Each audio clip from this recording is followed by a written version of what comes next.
Okay, so in the last class, we were looking at HUFFMAN coding, and HUFFMAN figured out that when you have a variable length code, well, we knew that when you had variable length codes, you can use the short codes for the most frequently occurring characters or symbols, and then longer codes for the rarer ones. And then over the whole document, you would save a lot of bits.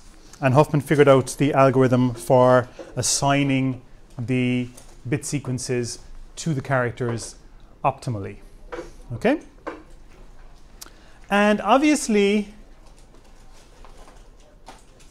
the transmitter and the receiver both have to know what the code book is. So just as when you're sending ASCII, the transmitter and the receiver have both agreed that 00110110 means something and what it means. Similarly, when you're using HUFFMAN coding or any kind of variable length code, the transmitter and the receiver have to both have the code book at the start. So if you did compress, say, all of the Harry Potter novels using HUFFMAN coding in a big long document, you'd certainly, save a lot of space.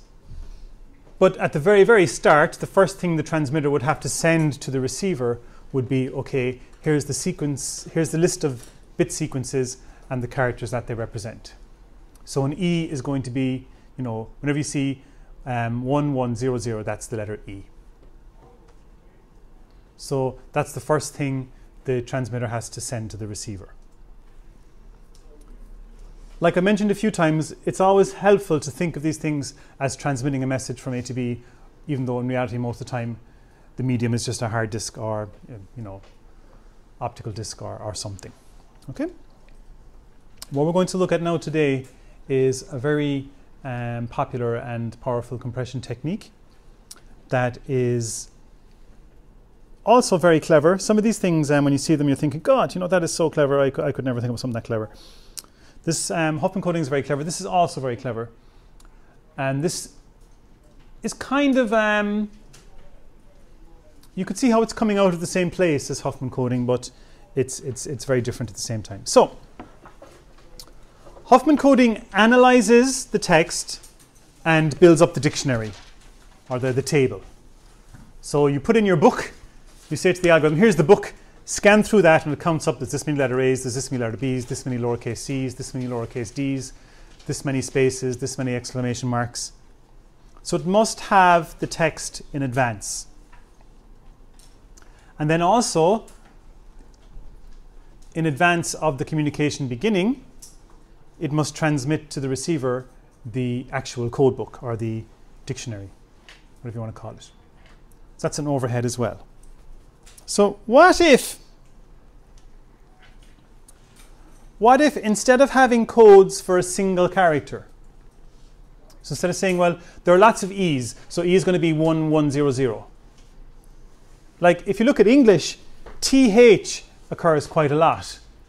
What if we had a code that represented a T and a H together?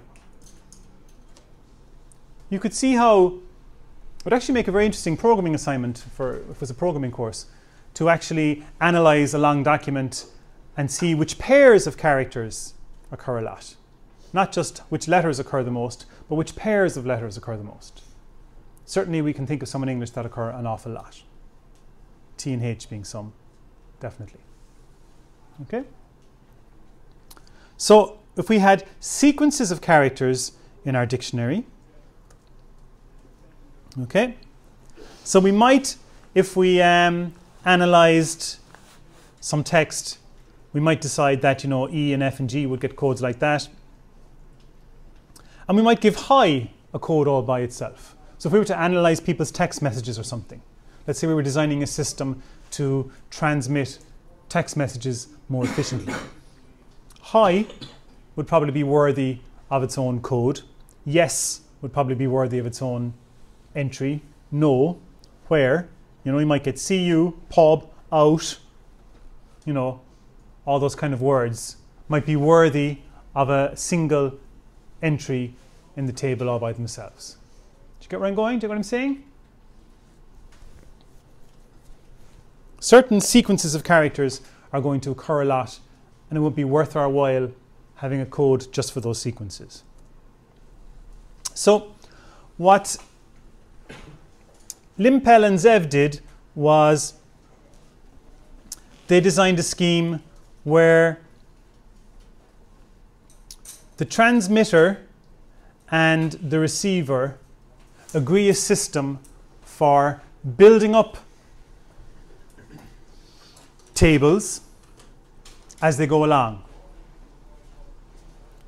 And you don't have to have the document or the message in advance.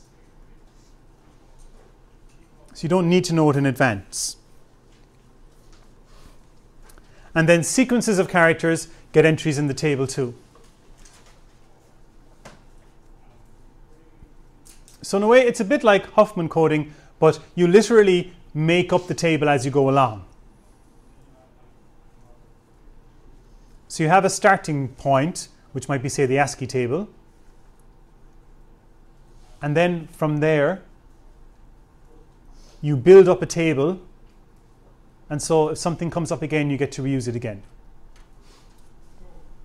So the first time I see T, it would just be the letter T. The next time I see a H, it will be just the letter H. But I've seen T and H together. So next time I see TH, I'd look in the dictionary to see if there was actually a code to represent that one already.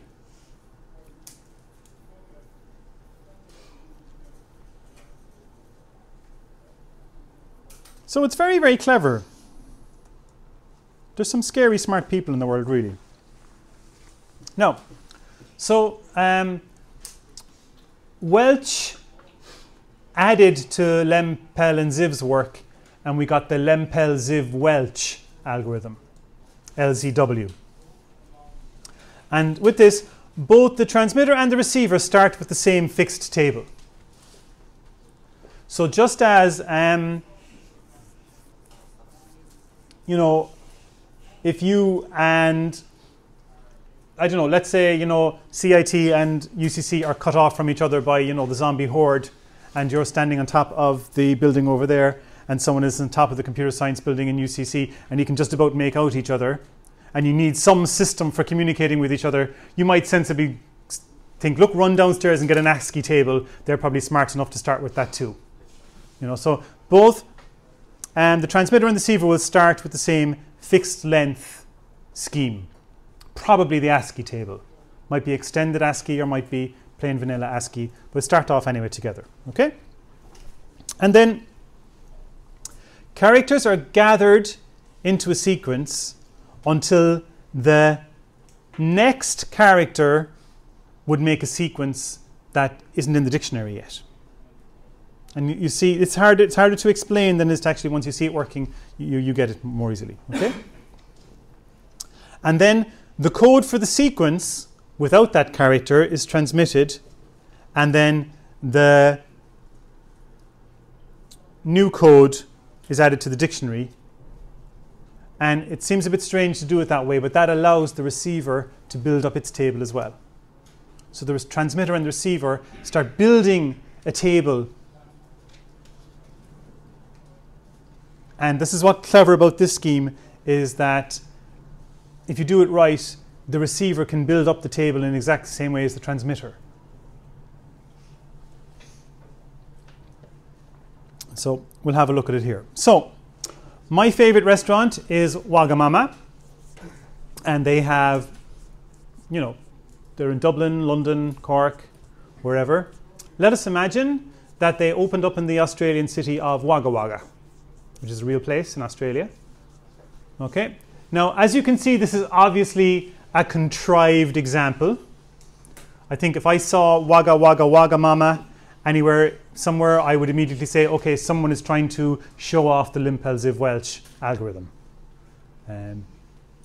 But we can see how it works from this. So let's suppose we've started with a plain vanilla ASCII table. Okay? So we've just got a bunch of characters there up to 127.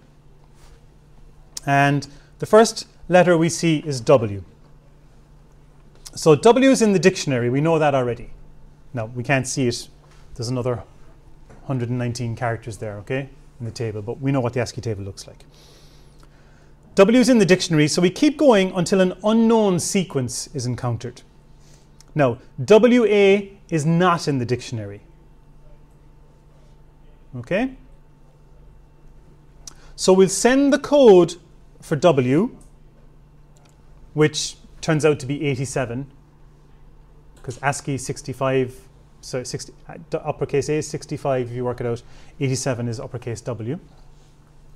And then WA is added to the dictionary. And that goes into position 128.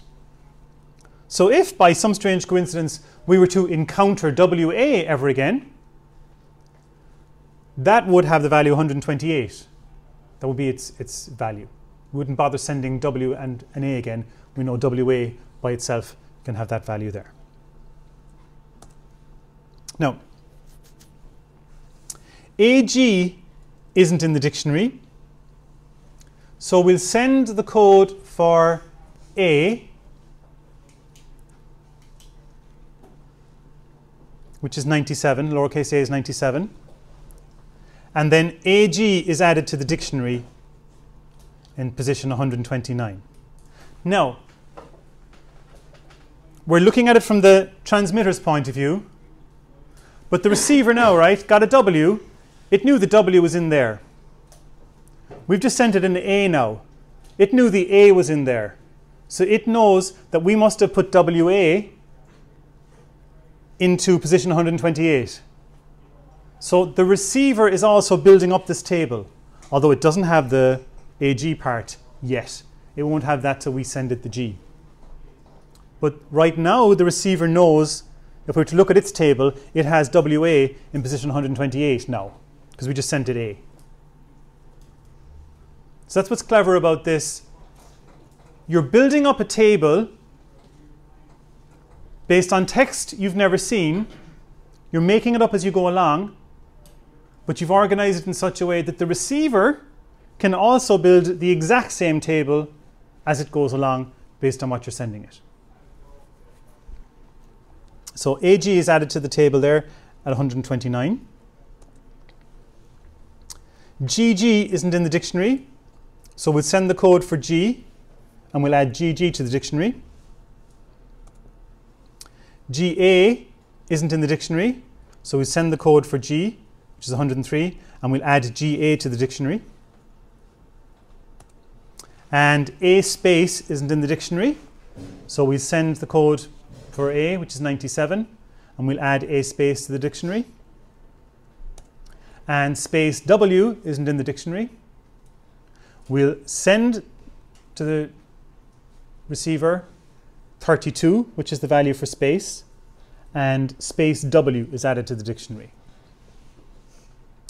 So that was a bit of work there now. There's a bit of investment, but now we start to get our money back here now. Looking here now, WA is in the dictionary. So we don't send anything yet now. Now, WAG isn't in the dictionary. So we're going to send the code for WA, which turns out to be 128. So we've managed to send there now in 8 bits what might have taken 16. Like WA gets its own special code. So it's a bit like we're making an ASCII table for pairs of letters. We're actually making a table for strings. They could be any length, in fact.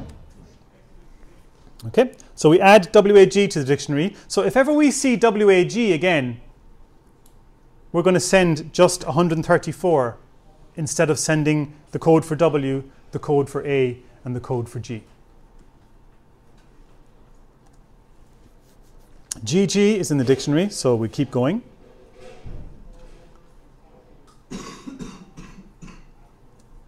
GGA isn't in the dictionary, so we send the code for GG and we'll add GGA to the dictionary.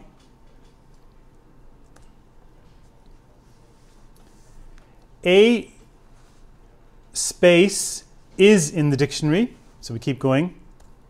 A space W isn't, so we'll send the code for A space, which was 132, and we'll add A space W.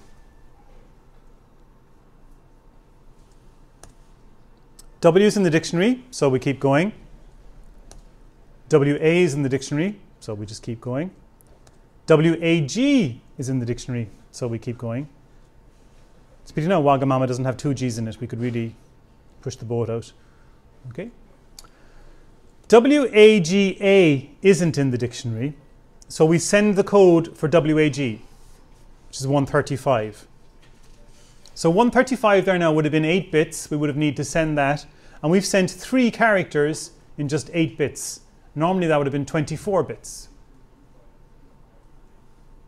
Or at least in this scheme, it would have been 21 bits anyway. And this works for natural languages because in English, for example, the same kinds of pairs of characters keep coming up.